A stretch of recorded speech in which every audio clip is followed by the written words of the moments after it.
in 1995, Ice Cube, who was from the same neighborhood as Deebo, the 111s, will go on to film the movie Friday and create a character named after Big Deebo, and this character would share the same similar traits to him, which was jacking.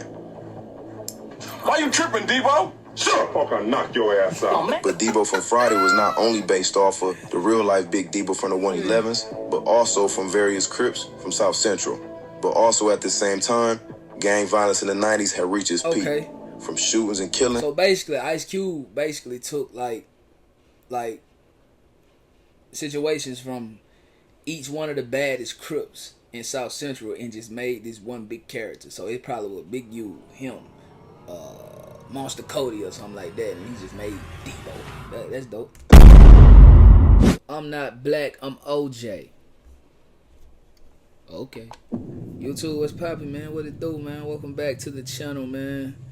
Welcome back to another video, man. We gotta react to something, man. I ain't gonna count with oh now, man. I saw this, man. I was like, man, I gotta react to this, bro. You know what I'm saying? I think I've done that one.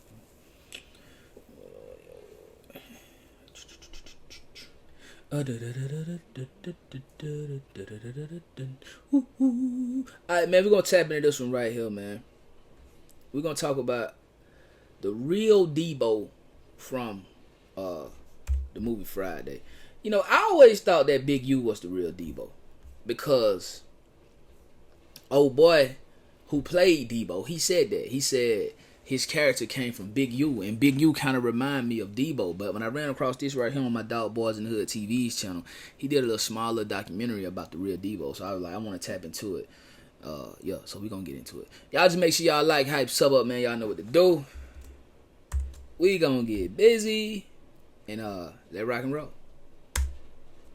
Hood TV. Today we're gonna be discussing the life of OG Big Sam, aka Deebo, from the 111 neighborhood Crips, who would lose his life. Now Deebo, aka Sam Connor, was born in October of 1964 in South Central LA. Now Deebo would grow up on 111th Street along with his siblings. He would eventually be a part of the notorious original West Side neighborhood Crips, which would be founded by Big O'Neal in the early 70s, who was 8 years his elder. Now eventually, they would become known as the 111 neighborhood Crips. Now the 111s will be one of the most dangerous Crip sets in South Central. Many murders, shootings have been connected to this set since the late 70s until present day.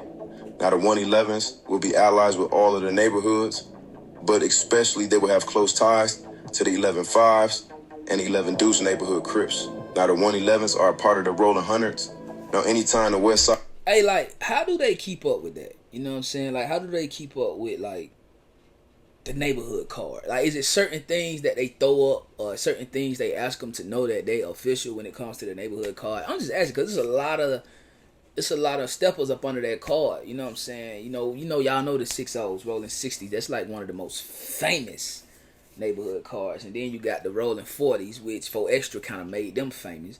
And then you got the 5-5 Crips on Hood, you know what I'm saying? Crip man made them famous. Then you got the Rolling Hundreds, you know what I mean? So like, how do they keep up with these? How do they know? I ain't trying to be one, you know what I'm saying? Long live Nip, but I'm just saying, like, how do they know? Rollins connected with the East Coast Crips, they were referred to as the Rolling Coasters. Now the 111's biggest rivals are the Hoovers, the Avenue Pyrus, Watergate, and the 7 Trail Hustlers. Now it's stated that the 111s will be the first neighborhoods to ever beef with the Hoovers. Now Deebo, being one of the original West Side neighborhood Crips, he was very active in the streets during the 80s. Now like many gangsters in the 80s, working out and lifting weights was a part of everyday life for Deebo, for sure, along with gangbanging. Now even though gunplay was on the rise at the time, knowing how to squabble was a must, because eventually, as a gangster, you're gonna hit that county, and if you didn't know how to fight, you eventually will become a victim. Now, Deebo was known for being vicious with his hands and known for wrecking shit. Now, by 1982, Deebo would lose his father, Sam, who he was named after. Did you know that you can form a Georgia? He coming. Who? Deebo. Who? Deebo. And this will only lead him to going deeper into the gang life. And with the increase of violence in South Central, he would do whatever he had to do to survive. From 1987 and up, Deebo will be in and out of jail, back and forth, on various different charges, but a lot of his charges were for jacking people, sometimes with weapons, but most of the time just out of pure fear and intimidation of people being afraid of who he was. And by 1991, he was eventually arrested for a 211 after robbing somebody in the neighborhood. Now, he would eventually be sent to prison. But once out, he would continue to run the streets. Now, in 1995, Ice Cube, who was from the same neighborhood as Deebo, the 111s, will go on to film the movie Friday and create a character named after Big Deebo, and this character would share the same similar traits to him, which was jacking. Why you tripping, Deebo? Shut up, or I'll knock your ass out. But Deebo from Friday was not only based off of the real-life Big Deebo from the 111s, but also from various Crips from South Central. But also at the same time, gang violence in the 90s had reached its peak. From shootings and killings. So basically, Ice Cube basically took like situations from each one of the baddest Crips in South Central and just made this one big character. So it probably was Big U, him, Monster Cody or something like that, and he just made Deebo. That's dope. Were pretty much a regular occurrence in everyday life.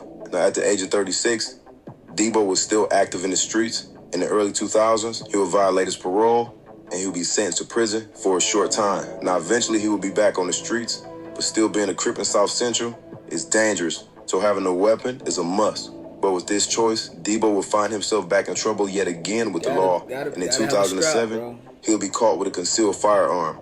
Now, after serving some time, Deebo would get his freedom and start trying to get his life back together. But in 2012, he'll be arrested yet again on robbery and burglary charges.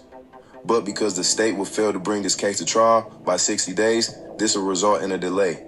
But after so much trauma and pain and losing homies in the streets to the gang life, Deebo would develop an alcohol and drug addiction that will start to take control over his life. Now, along with the drug addiction and alcohol, he will also be diagnosed with severe schizophrenia and will be prescribed medication. Now, still battling with his addictions, in 2017, Yeah, game crazy. Oh! Game crazy here. You can look at him and tell you crazy. Really, like, anybody who out there just jacking with no gun, like, it's crazy. Like, I had an uncle, bro. We should have named that nigga Deebo. But this ain't, man, one time, Unc was on that, he was on the monkey nut bag. If you don't know what monkey nuts is, do your homework on free base cocaine. I saw Unc in the hood, you know what I mean? I was visiting my girl at the time, which is my wife now, and he was in her neighborhood, right? And I was like, "What up, Unc?" He was like, "What up, nephew?" You know what I'm saying? Like my uncle, he ain't never been scared of nothing. You know what I'm saying? And he always have been buff. That's why I was like, they go to prison. They just, you know what I mean? But see, at this time, you know, he had got a little older. You know what I'm saying? That them monkey nuts had got a hold of him, so he had them shriveled up. But in his mind, he still had dick. He had dick, gang. You know what I mean? So he was like, "What up, nephew?" No, he coasting and see. I'm like, "What's up, boy? What you got going, boy?" You know, at the time, you know, I'm working. You know what I mean? You know, I think I got a little cheese. You need some? Nah. You sure? You know what I mean? Nah, I'm finna go take these nigga dope. I'm like, huh? Hold up. Done walk down there. Walk up to the little corner, boy. Snatch him up. What you doing? You don't know what you doing with it. Holding gang like they going in gang pocket. Take all gang dope. Throw the money on the ground. He don't even want the money. Just took all gang dope, bro. And I'm like, gang looking at me like, I'm like, dog, fight. You know, I don't know, gang. So my uncle probably was schizo. Probably. He will be arrested for being in possession of drug paraphernalia. But after a small stint in county, he will decide to refocus his life and try to better himself. Deebo will start going to AA meetings and CA meetings for his drug and alcohol addiction. And not only that, he will find work and doing home remodeling. That nigga went to AA and CA. Almost done. We put an overhead for the car. Did this. Me and my partner put it together.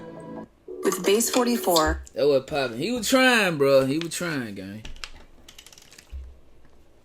Now in 2019, he he would lose a very close friend named Tasha due to an illness, and this would have a major effect on him deeply. But going through as much as Deebo had been through in his life, he would try not to lose hope and stand on the right path, including starting his own marijuana business. Checking my crop out. I don't know if that was a good idea, but quarter-length leathers, flipping hard times to better, getting down for the cheddar. Sounds around. Now things would be going good for him for a while, and he would start spending a lot of time with his family and friends, and even homies from the old neighborhood. But at some point in time, Deebo would stop taking his medication for schizophrenia. Now data shows that most patients stop taking their medication due to the bad side effects or the belief that they no longer need it. And not only did he stop taking his meds, Deebo will ultimately stop going to the doctor for his illness and try to handle it himself. But according to family and friends, Deebo will be found time from time talking to himself. But sadly, things will take a turn for the worse for Deebo. On November 15, 2020, at around 1:50 a.m., police will get a call of a man standing in the middle of the street of Van Ness Avenue and Van Wyck Street holding a .357 Magnum, pointing it at passing cars. Now this call was labeled a 5150, which means a person with a mental illness. And that man was Deebo. Now not long after this 911 call, a patrol car would arrive moments later. One officer would exit the vehicle on the passenger side, holding his firearm, while the other stayed seated in the driver's seat, holding his firearm drawn. Now, police allege that Deebo turned the firearm towards them, and they immediately opened fire. Oh, yeah. Deebo would be struck 5 times and fall to the ground. Police would then call the EMTs, who would then transfer Deebo to the hospital. But sadly, not long after arriving, Sam Connor, a.k.a. Big Sam, also known as Deebo, would be pronounced dead at the age of 56. LA County Sheriff's deputies were involved in a deadly shooting of a man. Here's a live look now at the scene. Authorities were called to the intersection of Van Ness Avenue and Van Wyck Street just before 2 o'clock this morning. When deputies arrived at that location, they say they saw a suspect pointing a gun at a vehicle. They told the man to drop the weapon, but when he turned, they say he pointed the weapon at them, and that's when deputies say they opened fire. The suspect died at the hospital. A revolver belonging to the suspect was recovered at the scene. Now, neither officer at the time were wearing body cams, and there was no surveillance footage recovered from any homes nearby. Now, evidence showed that Officer Johnson fired 13 times, and Officer Sino fired twice at Deebo. Now, there would be conflicted statements from officers. Now, Officer Sino would claim that upon arrival, he saw Deebo pointing his gun at a car. So he told Deebo to drop his weapon, and Deebo then aimed the gun towards him, so he opened fire.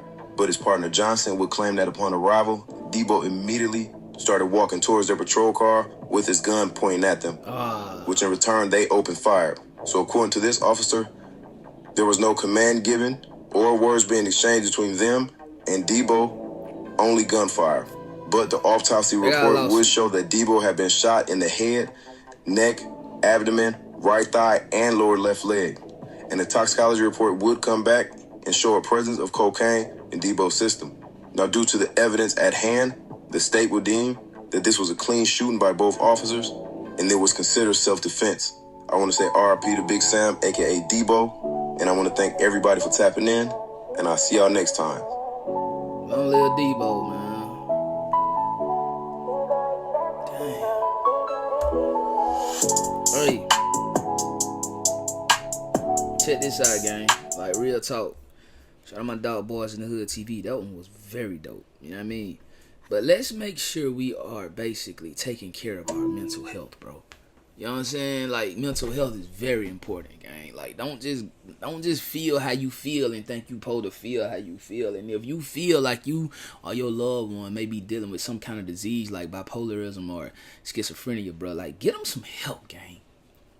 Get them some help, bro. You know what I mean? Because you really can't blame the officers for what they did to Deebo. You really can't.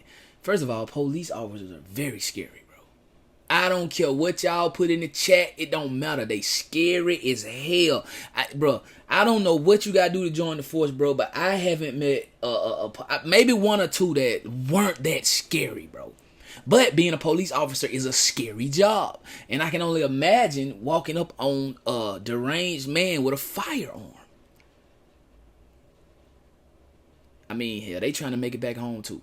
You know what I'm saying? I don't know if they had to shoot to kill. I don't know, gang. I heard the police trained to shoot to kill. I don't know. But we ain't gonna get too much into that. Long little Deebo, man. You feel what I'm saying?